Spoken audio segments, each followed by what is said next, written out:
All right, you're back. So, when you hear the word ego, you probably think of someone who's a little too proud, a little too full of themselves.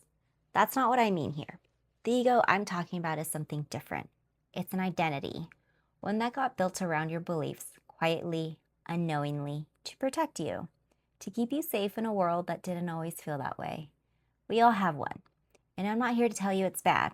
It was just doing its job. But here's the thing, it's not you. It never was. It's just the version of you that learned how to show up so that you'd be accepted, so you'd fit, so you'd survive whatever room you were in. And we do it so automatically we don't even notice. I didn't. For me, it showed up as anxiety around people I didn't know, in rooms I wasn't comfortable in. My confidence only existed around people I was already familiar with. Otherwise, it was almost non existent, unless there was something to take the edge off, of course. I just wasn't comfortable in my own skin. And my personality seemed different all over the place back then, depending on who was in the room, depending on what was expected of me. I thought that was just who I was. Someone who took a while to warm up, someone who needed the right environment to feel okay. I had no idea I was doing this. Think about how you show up with different people in your life. Are you the same person with your boss as you are with your closest friend? With your family as you are with a stranger? If the answer is no, that's the ego adjusting, reading the room, deciding which version of you is safe to bring. And here's what nobody talks about, that performing is exhausting. Not in a way you can point to, just a slow drain, like you're always slightly on, always slightly managing, always slightly behind a version of yourself that isn't quite real. That inconsistency, that shifting version of yourself depending on who's around, that's the ego doing its job, protecting the beliefs underneath, keeping you safe by making sure you never fully show up as yourself in case that version gets rejected. Listen, when you're living from that place, there's a disconnect from who you actually are underneath all of it.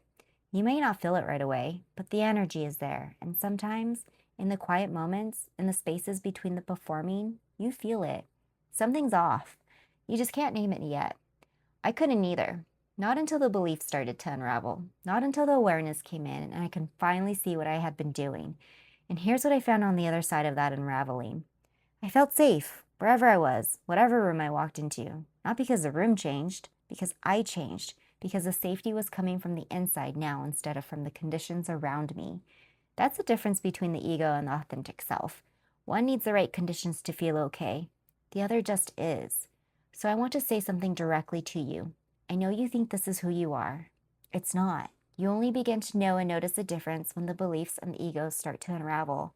And that's exactly what we're doing here. But I want to leave you with something. At the end of the day, when the performing stops and it gets quiet, do you know who's actually there when nobody's watching?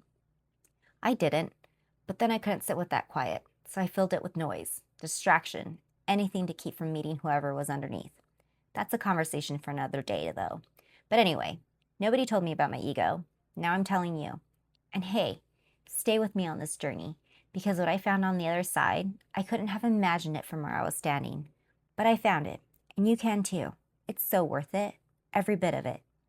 You've been listening to Nobody Told Me. If you made it to the end, I see you. Like, subscribe, and I'll be back with more.